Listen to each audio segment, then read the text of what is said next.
Should be to warm up, just Yeah, we'll and just you talk. cut it one. Yeah. Just stupid question at the beginning. Oh, yeah. Just to warm up. Yeah. So what do you think? What do you think about the lunch out here? It's pretty good. Huh?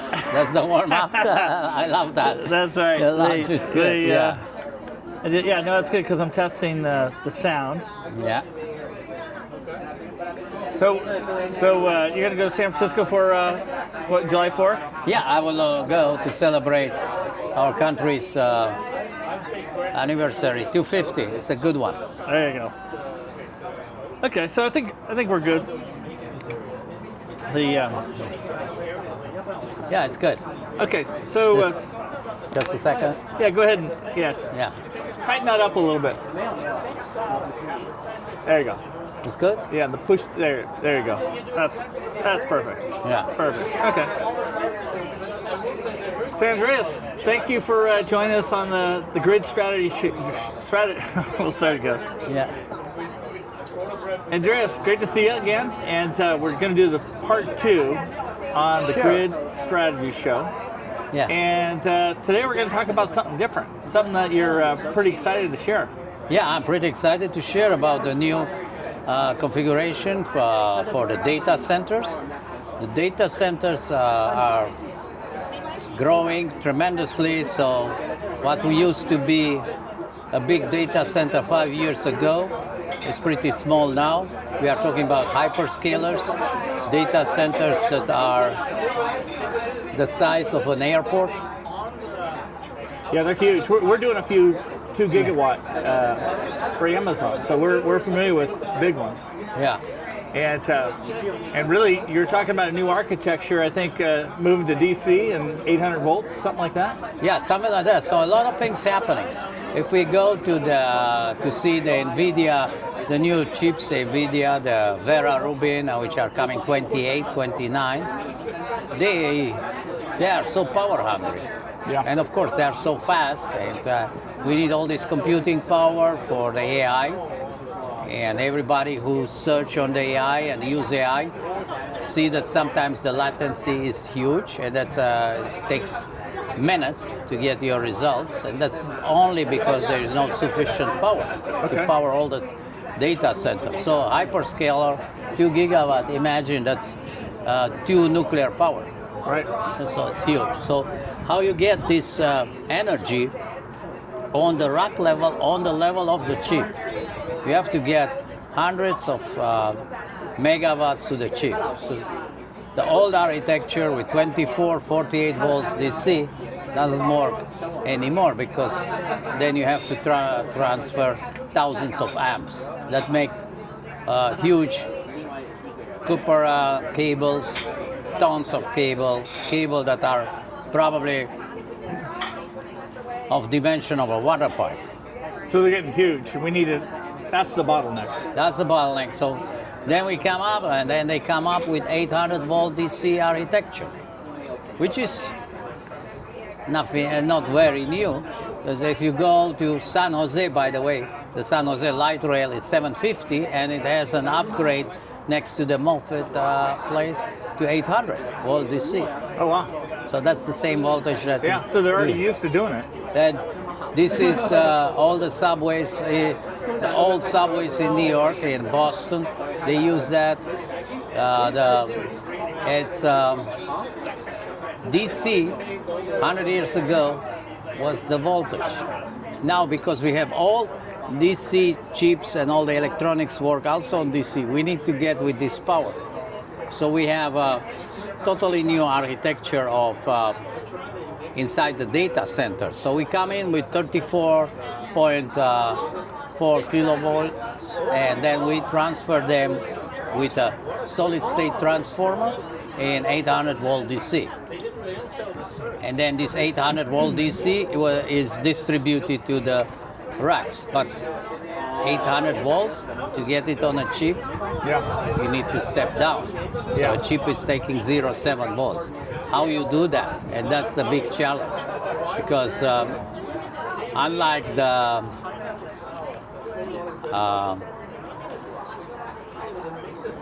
AC voltage, the DC voltage has a lot of need to be protection much more, and the fault can happen easily, and you don't have like an AC that they go through zero, so you can shut down the fault and reconnect and whatever. You have that you don't have, so you have to force on the DC based on capacitors and based on other inductive induction, or to get this 0-volt transition, and with a lot of current. So this is a challenge that you find in the rectifier. We use completely new architecture of rectifier there. When you go to in the power distribution unit, then you start with a power system unit for shelves, and then you go with so-called Vienna rectifier, a 3-stage rectifier that is used in data centers. And to get this, to get redundancy and to get uninterrupted power supply, we use sidecars. So basically, in a sidecar, you have the 800 volts that are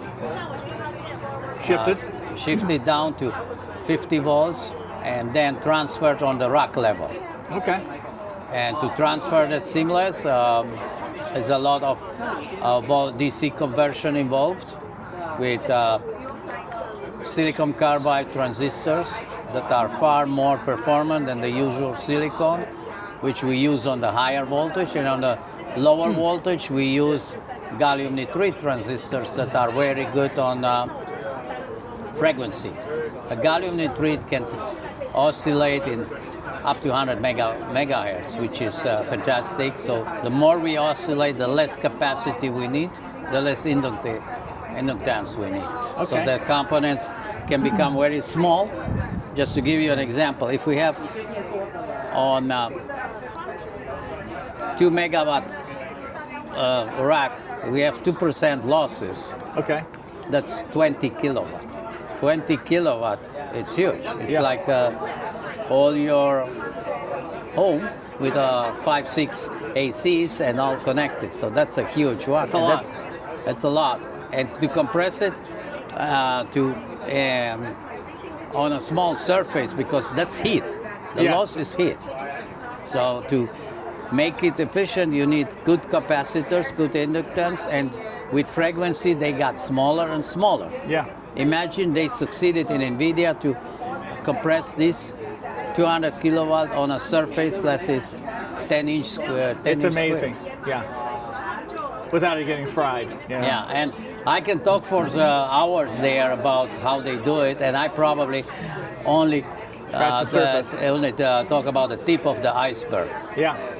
So now with the DC, that's cleaner power with your batteries that you, right? So now we're taking some steps out, right? Yeah, backup batteries are used for that.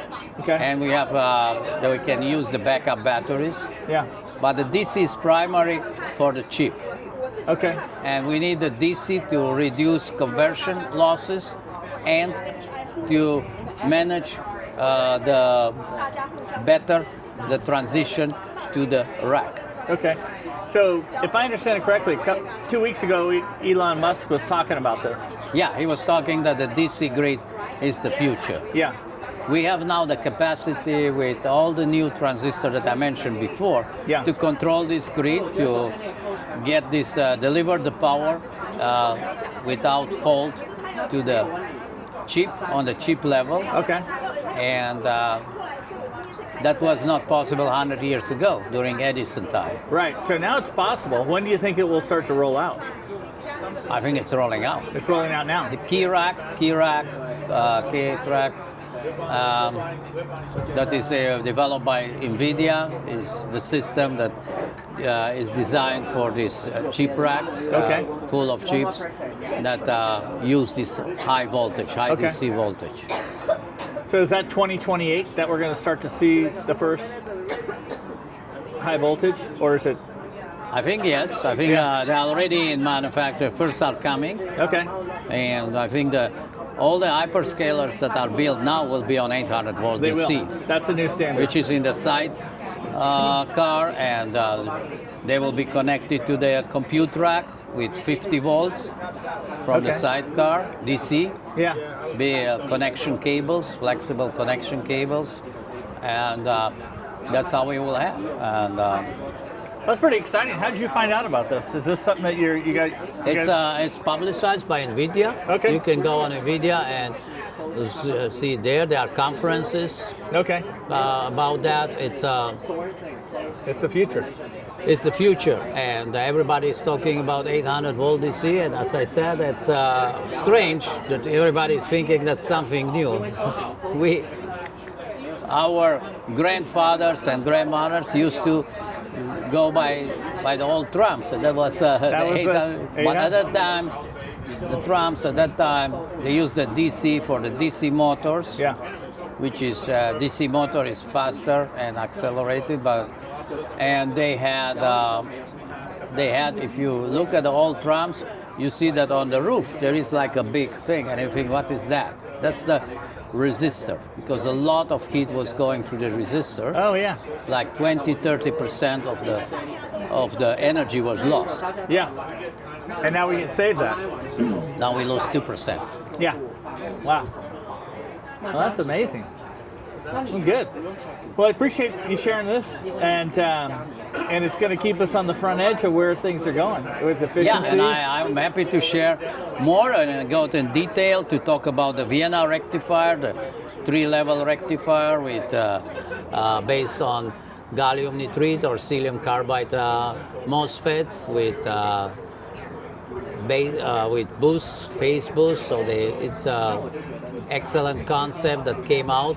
Yeah. Has very little to do with the Austrian city of Vienna, but the name is appealing. Interesting. And who are the market leaders in this, the chips and all this innovation? Oh, they are. The chips are coming from some Infineon, that's a German company, a spin-off of Siemens. There are Toshibas. There are a lot of companies. That Okay.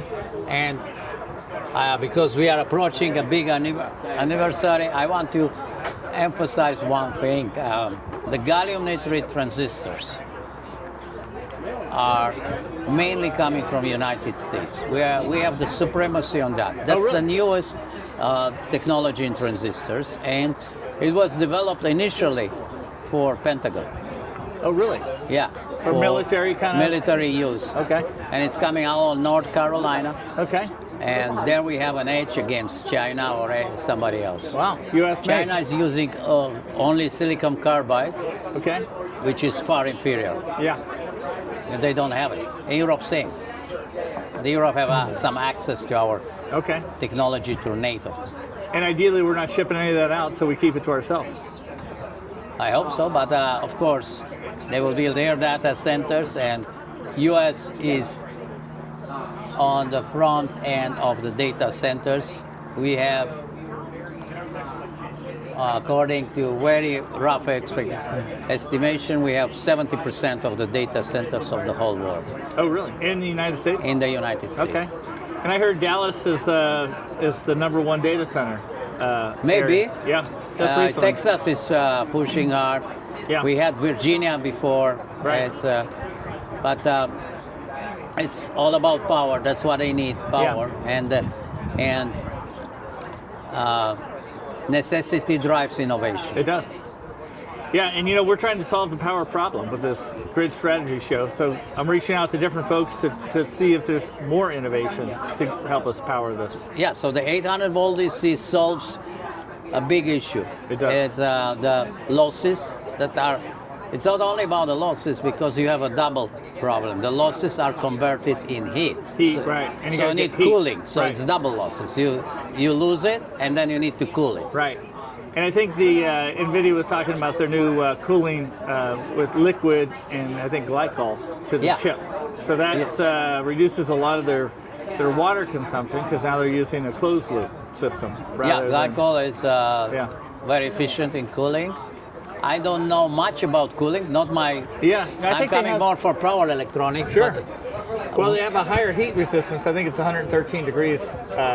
So it's a higher, they don't need to cool it as low because of the new chips. Somehow run yeah, hot. the new chips can run on higher temperature. Yeah. So all these different innovations will help us, reduce the power, become more power efficient. And Yeah, at one point of time, and that's not very far, we will have 800 volt DC in our home. yeah. We are already charging our EVs with all 800 volt DC, Okay. the fast charger. Fast charge, yeah. Yeah. And that's significantly faster. Yeah. So we'll have a SST in front of our home, solid state transformer, and then we go to DC all over. Yeah. That's the future. That is the future. And we don't need, we just imagine you just put your cell phone directly in the socket. Right. Yeah. That's coming. With no transformer. No transformer, no charger, no adapter. Yeah. Makes sense. Well, good. Well, Andreas, another insightful nugget, and I appreciate. And I'm happy to give more technical details, and I will share some links Okay, that would be great. about that, and some PowerPoints. Happy to share Perfect. if you can attach it to this. Sure, I will attach it. Sure. Yeah, Well, thank you very much. I appreciate you you. taking the time today. beautiful day. And once again, The future is very promising that's right. And American made. and American made. Yep. God bless America. Yeah, and it's coming up to a 250th Yeah. year anniversary Yeah. in this week, This week, this Saturday. yeah. Yeah. And for the next 250, Yep. We'll be leaders. where we'll be leaders in all this technology, data and grids. Awesome. Thank you very much. Thank you. Appreciate it.